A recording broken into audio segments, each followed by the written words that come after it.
प्रार्थना में सहभागी मेरे प्रिय भाई, मेरी बहन, आज के मनन के लिए मैं भजन संहिता 9 के पहले पद का एक सरल अनुवाद पढ़ता हूँ। हे यहोवा, मैं अपने पूरे मन से तेरी स्तुति करूँगा और तू जो महान आश्चर्यक्रम करता है उन सभी कामों का सबके सामने वर्णन करूँगा।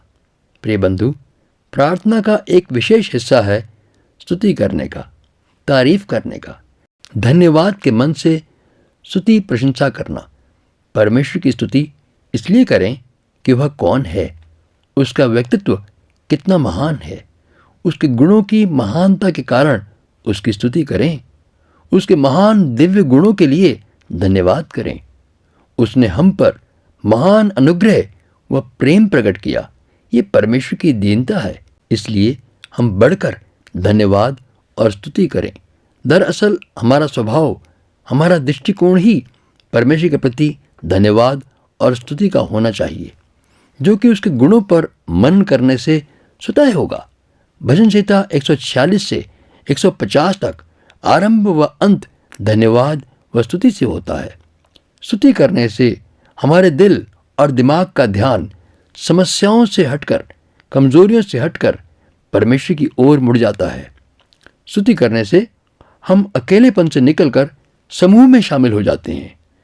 स्तुति करने से परमेश्वर के गुणों की तारीफ व उसके चरित्र की महानता पर ध्यान बढ़ता है और स्तुति करने से हमारा दृष्टिकोण सांसारिक बातों से उठकर स्वर्ग की बातों में शामिल हो जाता है। स्तुति करने से हम परमेश्वर के वरदानों के लिए धन्यवाद बेहतर तरीके से कर पाते हैं। दाऊद परमेश्वर की महिमा वाले कामों को देखकर स्तुति करते रहे। अपने जीवन की शिकायतें करना, बुड़बुड़ाना तो आसान काम है मेरे भाई, लेकिन दाऊद ने भजन संहिता 103 के पहले 22 वचनों में काफ़ी बातों की सूची दी है कि हम स्तुति करते रह सकते हैं। वह पाप क्षमा करता है और बीमारियों को दूर करता है, मौत से हमें छुटकारा देता है, प्रेम, दया व तरस का मुकुट पहनाता है, हमारे दिल की इच्छा पूरी करता है, हमें धार्मिकता व न्याय के मार्ग पर चलाता है और ये सब आशीषें हम बिना योग्यता के पाते हैं। भले ही जीवन का मार्ग कितना ही कठिन जान पड़ता हो, आप आशीषों को गिनते गिनते थक जाएंगे, जो हर रोज नई होकर बढ़ती हैं, मिलती ही रहती हैं। उद्धार के लिए हम धन्यवाद करना याद रखें। कुछ लोग एहसान समझकर चुकाना चाहते हैं, जो कि मूर्खता है और परमेश्वर का अपमान है। प्यारे बंधु, प्यारी बहन, धन्यवाद और स्तुति आनंद से करें कि हमें उद्धार मिला व दिन प्रतिदिन वह जय के उत्सव में लिए चलता है, विश्वास में बढ़ाता है। स्तुति करना आत्मिक भेंट चढ़ाना है। धन्यवाद रूपी बलिदान चढ़ाएं। दूसरों की सेवा दया से करना और सुसमाचार सुनाना, वो भी स्तुति की भेंट चढ़ाना है। हमारे होठों पर परमेश्वर का नाम आना ही धन्यवाद है और होठों से निकलने वाली सभी बातें प्रभु की महिमा करने वाली हो। ये भी तो परमेश्वर की स्तुति करना है। हमारी बातचीत से हमारे स्वर्गिक पिता की महिमा हो, तो ये भी स्तुति की भेंट है। इतना ही नहीं प्यारे, दूसरों की मुस्कुराते हुए खुशी से सेवा करना भी परमेश्वर की स्तुति करनी है। हमारे जीवन से प्रभु की गवाही होनी भी प्रभु की स्तुति करनी है। दशमांश और भेंट देना भी परमेश्वर की स्तुति व धन्यवाद करना है। तन, मन व सारी शक्ति व बुद्धि से प्रेम करना तभी हो सकेगा जब हम स्तुति का मार्ग अपनाएंगे। स्वर्गदूतों का मुख्य काम परमेश्वर की स्तुति करना है, लेकिन मानव के लिए धन्य अवसर है क्योंकि वह परमेश्वर की स्तुति करें। परमेश्वर ने तो सभी जाति के लोगों को निमंत्रण दिया है। सारी सृष्टि के लिए ये आज्ञा है। चांद, सितारे, सभी ग्रह उपग्रह, जीव जंतु परमेश्वर की स्तुति करते हैं, लेकिन सबसे बढ़कर स्तुति करने का अभिषेक आज के दिन परमेश्वर हमें देना चाहता है।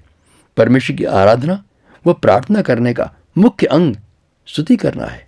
ये स्तुति भजन संहिता, गीत भजन के द्वारा भी हम करते हैं कि परमेश्वर के गुणों की महिमा करें, जो कि हम बुद्धि से अपनी भाषा गा बोल कर करें और उसे बढ़कर पवित्र आत्मा की प्रेरणा व सामर्थ्य में होकर अनजानी भाषा में भी करें। अन्य भाषा में जब आप स्तुति गान करेंगे तो आप अनुभव भी करेंगे कि सांसारिक सुख राग से परमेश्वर की स्तुति नहीं होती, बल्कि हम अपना मनोरंजन करते हैं। प्यारे बंधु, इतना ही नहीं, सांसारिक राग में स्तुति गान करने से शरीर में थकावट होगी, तरावट नहीं, आत्मा शोकित होगी व उसके बाद परमेश्वर का वचन पढ़ने व सुनने में सुस्ती का अनुभव भी होगा।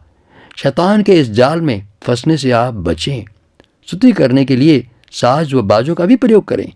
यदि ये न हो तो ताली बजाना स्वाभाविक होगा, इसलिए तारदार साज, बीन, बांसुरी, ढफली, ढोलक, तबला आदि अन्य कई प्रकार के साज प्रयोग में लाएं।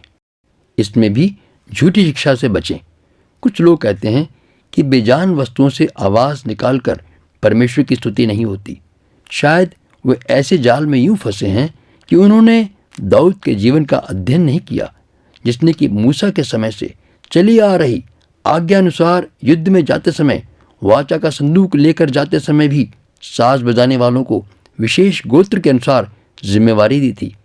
जब उसे शाऊल के दुष्टात्मा से छुटकारे के लिए जाना था तो उसने अपना साज बजाया, पवित्र आत्मा के अभिषेक से बजाया कि शाऊल ने छुटकारा पाया।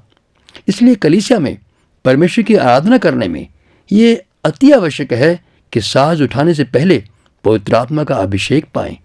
पवित्र आत्मा की भरपूरी का अनुभव पाए बिना अपनी बुद्धि व शक्ति से आप साज बजाकर अपना व मंडली का मनोरंजन मात्र कर रहे हैं। इसका परिणाम घातक होता है।